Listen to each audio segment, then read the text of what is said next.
Hey everybody, Chris here. Welcome to another episode of Cardboard Dragon Reviews. Today I am going to be teaching you how to play the Lords of Waterdeep, which is a worker placement game for 2 to 5 players, recommended for ages 12 and up. And it takes about an hour to play. And you will notice there at the bottom, Dungeons and Dragons.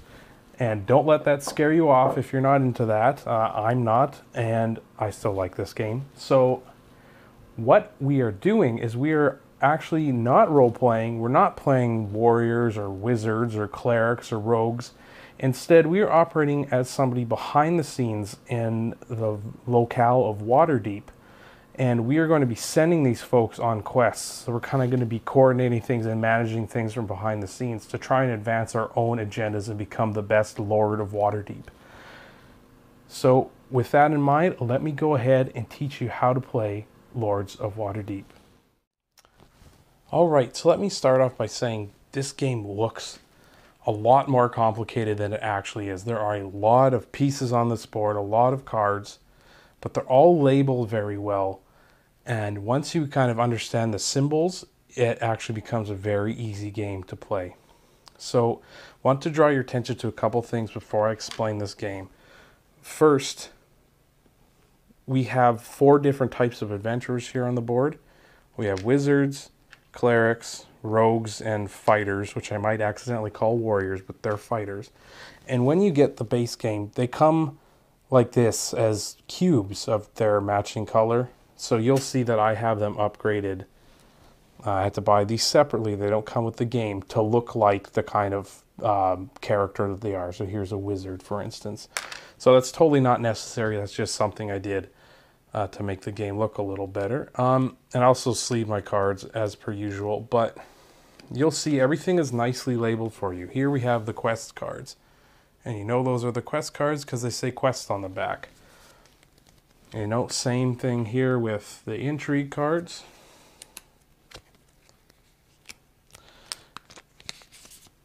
They say intrigue on the back.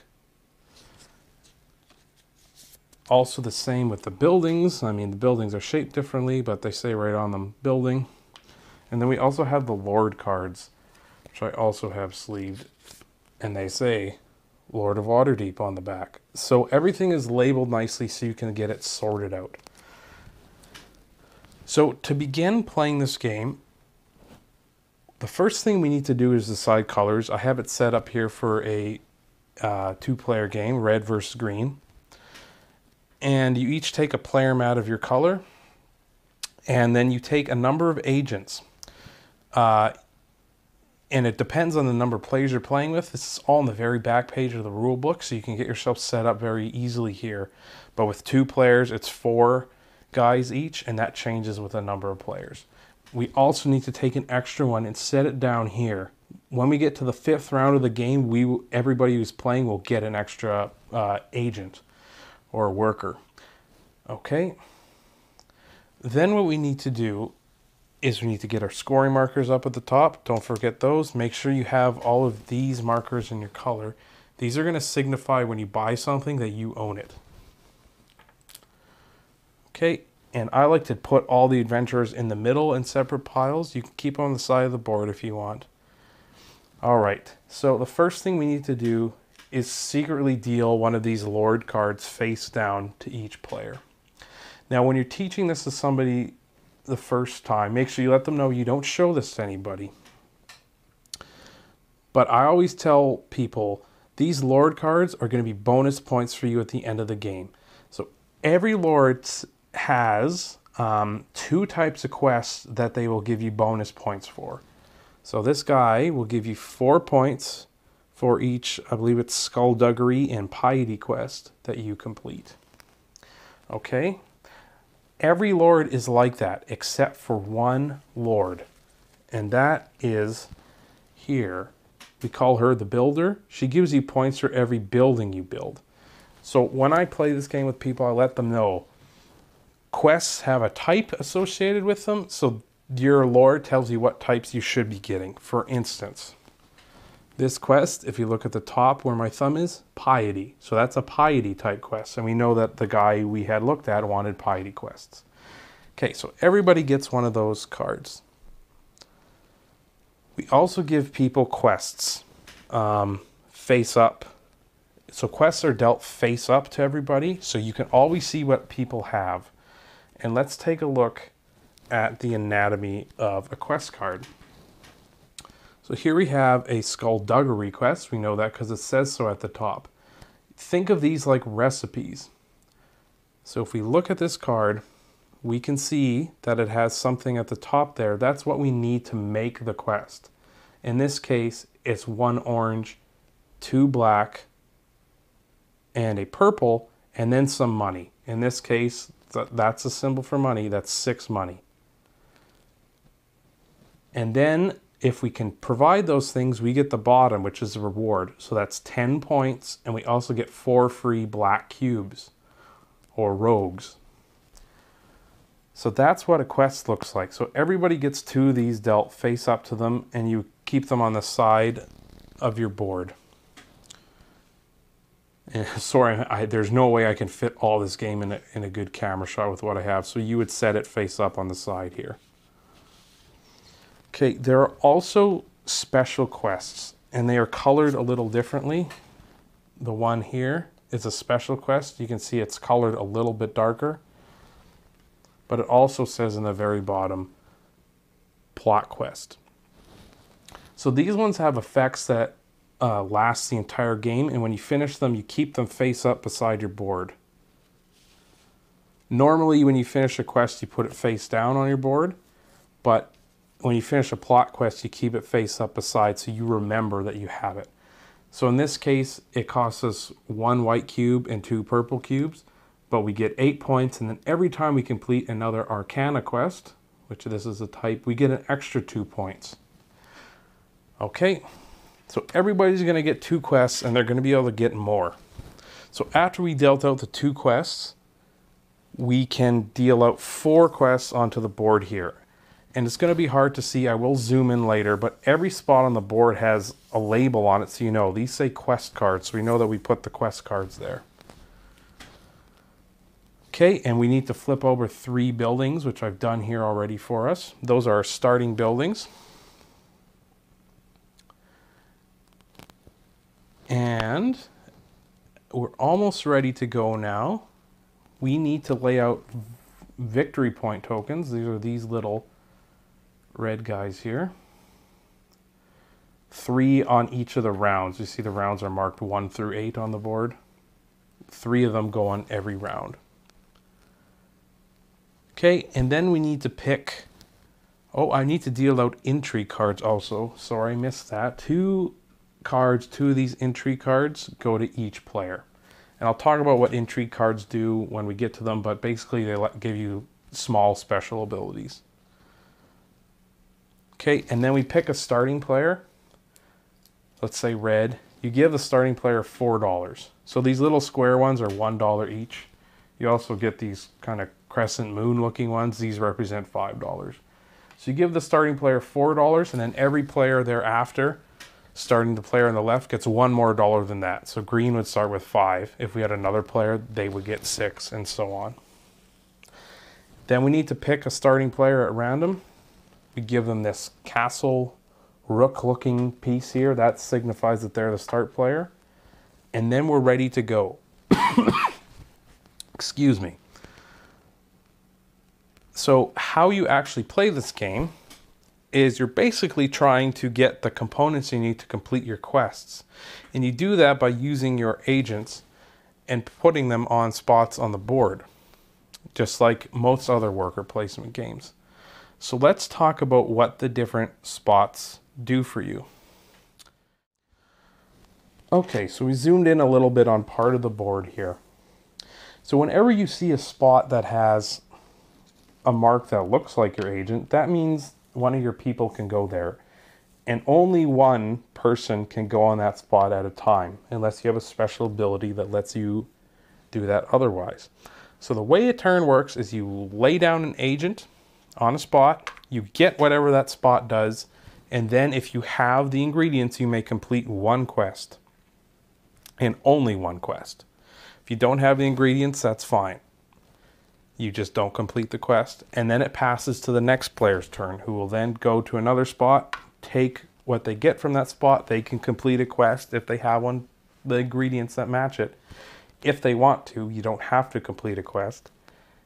And then we go again, back to green, back to red, until everybody's people are on the board. Then we take everything back and we start a new round. Okay, so let's take a look at, excuse me, the most basic spots on the board, which is where I put the red and green folks. Here, here, here, and here. So these are where the most basic way to get these, what are cubes in the game or adventurers. So for instance, putting somebody here on the Field of Triumph, you see the output is right there, 2 orange. So for putting a guy here, you take 2 orange and you just set them onto your board. You have a little spot for that on your board, marked Tavern. Okay. There are also spots to get purple guys. There's only 1 purple though, so purple are a little more valuable. Same with white. It's only 1 white cube. And for black here, you get 2 black cubes. So those are the most basic spots on the board. Now we can also take a look here at the quests. And you see there's 3 spots here. This first spot, you see this card? This is the quest card, the card with a Q in it, and it's got $2 below it. So for going there, you get to take one of the 4 quest cards and you get $2. So you can pick whatever one you want, you take it onto your board, and then a new one is immediately replaces it. The other spot here is a quest, and then the card with an eye is an intrigue card, so you get to draw an intrigue card. This spot here lets you throw all these out into the discard pile. 4 new ones come out, and you get to take one of these. Okay, so you could take this one, and then again, it goes to your board, and then it's immediately replaced. Okay, so that is what you can do on the upper half of the board. I'm going to go ahead and cut again, and we'll take a look at the lower half. All right, so one other spot that's in the middle of the board is Castle Waterdeep. You see it has the icon that looks exactly like the first player marker, and also an intrigue card. So when you go here, you take the first player marker and you get an intrigue card. And remember, all your intrigue cards are kept secret and you have no hand limit on them. So you can get more intrigue cards from here. Excuse me. But more importantly, you get the first player marker. So if nobody goes here the entire game, the first player will always be the same person throughout the game. The only time it changes is when somebody goes here and takes it away from somebody. So that's an important spot. We also have Aurora's Realm Shop, which just gets you $4. Okay. We then have Waterdeep Harbor, which is a little bit, I guess it's the most confusing spot on the board. But when you go here, you place your person in whichever number is the lowest. So if 1 is open, you go there. If 1 is already taken, you go into 2. So this is the only place where multiple people can be at the same time. Red could go here, then next turn green could go here, and then red could go there again. So what you get for going here is you get to play one of your intrigue cards out of your hand. Okay, so let's take a look at intrigue cards and what they do. I can't go through all of them because there's so many, but a lot of them are like this. For instance. So take 2 fighters from the supply, and then you have to choose an opponent and they gain a fighter as well. So a lot of them are like that, where you get something and then somebody else gets something not quite as good, but still beneficial to them. There's a lot of cards like that. But there are also these cards called mandatory quests. And these are important. And we have one here. So we can see that the recipe for it is 2 orange and 1 purple, and it gives somebody 2 points. So when you play this onto somebody else, one of your opponents. Usually it's the person who's in the lead right now in the game is who you would give it to. And then they cannot complete any of their normal quests until they have completed the mandatory quests. So it's a way to slow people down. Some people don't like this in this game. This bothers some people. I think it's interesting that you can slow people down like that. Okay, so then what also happens at Waterdeep Harbor is after everybody has laid out all their agents, the person in the first spot then gets to place their person anywhere other than Waterdeep Harbor. So if the purple spot was open, they could go there and take a purple. And then the person in spot 2 goes, then the person in spot 3. So it's a way to basically get 2 uses out of one agent.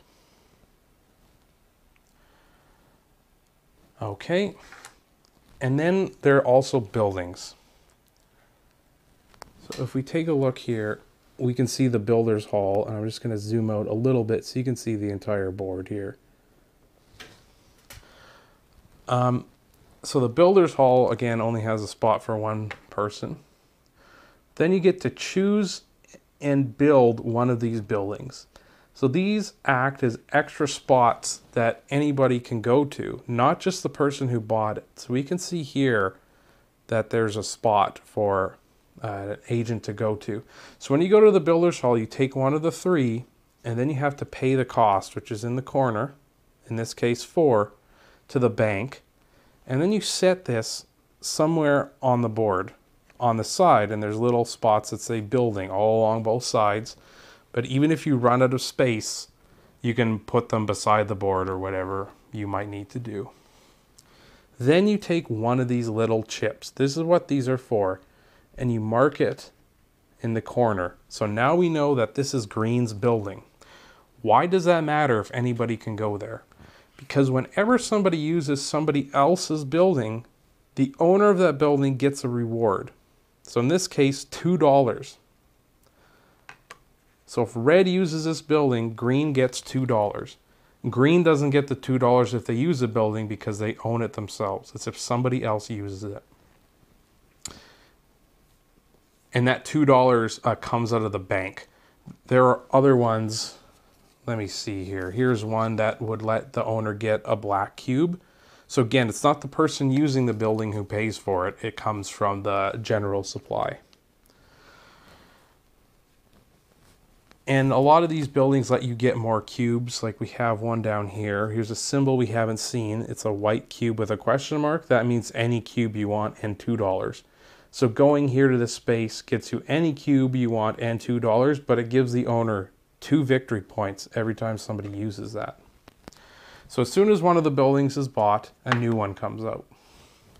Now what are all these victory points doing down here? Every time a round starts, including the first, you have to put one of these on each of these buildings. And then once the second round starts, you put on each of the buildings. So what this means is buildings who are sitting here for a long time can end up being worth a lot of points. And you get those points as soon as you buy the building. You mark yourself up on the scoring track, which is around the edge of the board, like in Ticket to Ride, for instance. And yeah, so you buy the building, you set it out on the side, and if there's any red gems on it, that's how many victory points you get for using them, or for buying it, sorry. You'll also see here we have these 2 folks down here. Once we start round 5, every person gets an extra agent into their pool. Excuse me. So, again, that's really all that there is to do in this game. Starting with one player, they put out a person, get the reward, like for instance here, $4 for going there. Then it's the next player's turn. Then it's just back and forth and back and forth. Then if anybody's in Waterdeep Harbor, you reassign those agents, starting with number 1, then number 2, then number 3. And at that point, everybody takes all their agents back. We restock the $3. If there are any buildings that need something put on them, this is when you would do it. For instance, some of them say at the start of the round, put something on here. This one says put $4 on here. And what's nice is all of these buildings and all of these cards are very self-explanatory. They have written on them exactly what they do. So you don't have to memorize what every card is in case something comes up. They explain on the card exactly what they do. And that's really how you play Lords of Waterdeep. Now, when the game ends, after the 8th round is finished, excuse me, there are going to be some extra points dished out. And again, these are back to your Lord cards. So for the most part, you know how many points people have because the score is right on the edge of the board. But at the end of the game, you show people what quests you've completed. And then you show them, do they match the kind that my Lord wants? In this case, piety and skullduggery. If they do, you get an extra amount of points. So then at the end of the game, you show people your Lord and add up any extra points that you get. And that's really it. It's actually a fairly simple game. There's a lot of pieces going on here, but there's not really that many things going on. And I think within 2 rounds, you'll understand the flow of the game and how it works. And again, if you get stuck, it explains right on the cards and the buildings what they do. All right, so let me go ahead and give you my final thoughts on Lords of Waterdeep. All right, final thoughts on Lords of Waterdeep. So this is a really interesting game because, well, for a couple of reasons. First, it's a Dungeons and Dragons themed game, which I don't want to say is a mistake because it's interesting for me and it makes sense with the cubes. But I mean, this could really be, I mean, these could be goods here like wood and gold and whatever as per usual. But at the same time, the Dungeons and Dragons theme makes it different, that it's not wood and gold and stone that you're going after. But I think seeing that Dungeons and Dragons theme might scare some people away because they might think that this game is something that it's not. This is a worker placement game. This is a European style game. This is not a role-playing game. You don't have to like anything to do with Dungeons and Dragons to enjoy this game. I don't play Dungeons and Dragons. I never have. Fantasy themes I'm fine with, but Dungeons and Dragons is something I'm not at all familiar with. But I really like this game. And why I like this game mostly has to do with how easy it is and how well everything flows and how simple it is. You can teach this game and play it quickly with just about anybody. It looks intimidating. There are a million things happening here, but it's really not that bad. It's get stuff, build more stuff, get cards, play cards, get quests. And the quests are laid out in such a way that it's simple. Half of it is a recipe, what you need. The other half is what you get when you complete it. Simple stuff. So the first time I played, I understood how to play this game. I think everybody I played with did too. It was very simple. I like the building of buildings and that you own certain buildings, but that other people can use them too. But you still get a benefit for having built it. And it's interesting once you start playing this game a little more and a little more, you start understanding a little more of the strategy in what quests you need to complete first, because some of them, for instance, this one here, give you cubes. And then you can use that to kind of build an engine and get the cubes instead of going through the board to get 1 white cube, to complete this small quest to get 2 white cubes. And then use those 2 white cubes to do a quest that requires 2 white cubes. So there's actually a kind of fairly deep game here, but it's very simple. I think a lot of people don't really know when to use these intrigue cards. I think that comes playing more. You start to realize that going to Waterdeep Harbor lets you use those, which might not be that great, but then you also get to put him somewhere else and probably get something fairly decent that you can use later. It won't be the best spots, but it'll be something good, like maybe taking the first player away from somebody. So I think this game is great. One thing that I'm a little bummed out about, and you already saw, It's just the components. Like, the cubes are bigger and easier to grab than these little resin things that I bought, but they're just cubes. They're supposed to be wizards. Like, I think it adds a lot to get these little guys with your game here. I wish those would have come with the game, but so be it. The wooden pieces are fine for the agents. The cards are decent quality. Everything's good. The money is fine. It's going to be funny explaining to people that this is $5, you know, but whatever. It's cool. I guess it's thematic, so it makes sense. So I really like this game a lot. It's a 9 out of 10 for me right now. I can see it going up or down a point, maybe one day being a 10 out of 10. I also play this on my iPhone a lot. It's a good version of the game on the iPhone, so you can enjoy it there too. But some people complain that this game isn't deep enough for them, isn't enough strategy, and I can understand that. That is true. There are deeper games out there, some of which remind me a lot of Lords of Waterdeep, like right here, Kalis. This is kind of considered by many as one of the best worker placement games, certainly a highly influential worker placement game. Interestingly, has some of the same mechanics, owning of buildings, but you get something when other people use them. This reassign after everybody else has gone thing is kind of present in Kalis, but they're very different games. Kalis is a lot heavier and a lot deeper of a game, but it's also a lot harder to understand and probably takes longer to play. And you'd have to understand a lot more systems and stuff to be able to play it very well. That's what Lords of Waterdeep does very well, is it's very easy to play. It's very simple to play. You can do well and, you know, not have to think about a whole lot. But there is strategy there if you're looking for it. Again, some people complain about the mandatory quests. I let people know those are in the game. And I think that's part of the game, is trying to not jump out into a lead and make yourself look super attractive for somebody to slow you down with those quests. I don't think they're too bad. I've been hit with them and it's cost me the game, but I felt that that was my own fault for jumping out too far ahead. And last night playing this game, it won me the game, giving people mandatory quests. So, again, I highly recommend Lords of Waterdeep. I think it's a fantastic game. I think it's one of the best introductories to worker placement. Maybe Stone Age might be another good choice.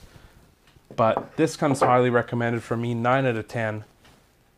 Awesome game. And that's been another episode of Cardboard Dragon Reviews. So please like and subscribe to my channel. And there's some more videos and tutorials there. And there will be more in the future. So till next time, it's been Chris. Keep your dice on the table.